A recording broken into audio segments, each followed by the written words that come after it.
Okay, we're going to be taking a look at an example modeling population growth. In this specific example, we have duck population in a city park increases by 9% per year. So highlighting a few of these keywords here, the per year is going to be pointing us over towards the compound interest formula, which is the accumulated amount, A of t, is going to be the principal, the starting amount, multiplied by 1 plus the rate, divided by the number of compoundings per year, how often this happens, raised to the n times t power. T is the time. Again, n is the number of times this happens per year. So in our case, what we want to do is initially we have 120 ducks in the city park. We want to write this model where the population is represented by y in terms of t. So when we get going on this, I like to list out all of my variables. We have our a of t, which they've told us is going to be y, the population, what we end up with, p, r, n, and t. All right, t's are unknown. We want to leave it in terms of t, so we're going to leave that as t. P, that's a starting amount. Well, they tell us initially we have 120 ducks. Our rate is increasing by 9%. So we're going to use 9%, and it's going to be positive in this case. If they'd been telling us that it was decreasing, that would be a negative. But as we fill into this formula, we don't want this to be a percent. We want this to be a decimal. So a quick conversion over here, we move 2 decimal places to the left. So we get 0.09. And again, positive because it's increasing. All right. Our number of times this happens per year is just going to be 1 because it's 9% per year. If they told us it was quarterly, it would be 4, monthly, it would be 12. Okay, so our model is going to be y equals 120 times the quantity 1 plus 0.09 divided by 1 raised to the 1 times t power.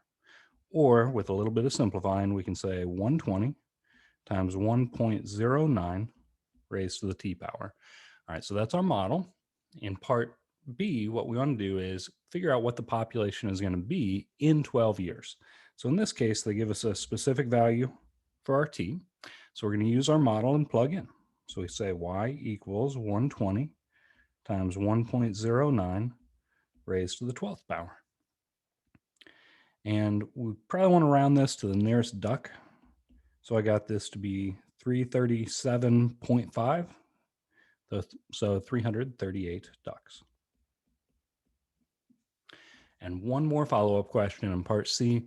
We want to know how long it will take for this duck population to reach 1,840. All right, so we're going to round our answer to 3 decimal places as the instructions dictate. All right, so in this case, what we want to do is go back to our original model we found in part A. This time they give us a population of 1,840 ducks. So we're going to plug that in for y. So we get 1,840 equals 120 times 1.09 raised to the t power. Now, because our variable is up in the exponent, this will be an exponential equation. We want to isolate the exponential part first. So that's the part that has the exponent attached to it.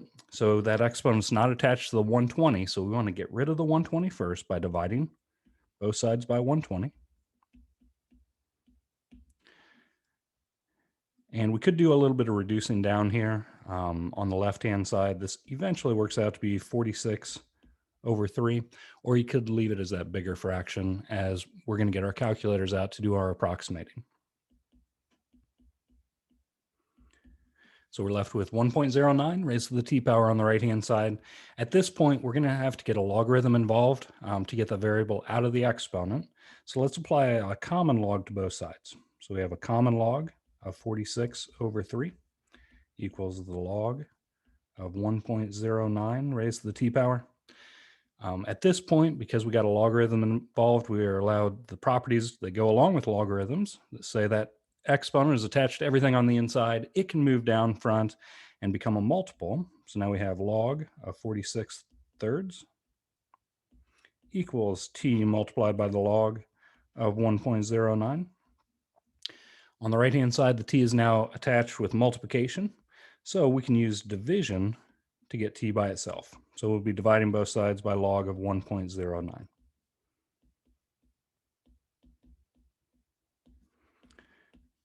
This will put t on the right-hand side all by itself.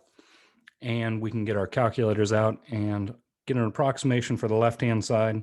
This is going to be approximately 31.679 years. That's rounded to 3 decimal places. Now, the question could have been stated differently. It could have said, between which 2 years would this occur? In which case, we'd say, well, it's 31 point something, so it'd be between the 31st and 32nd year. All right, hope this helps out modeling populations using the compound interest formula. Good luck.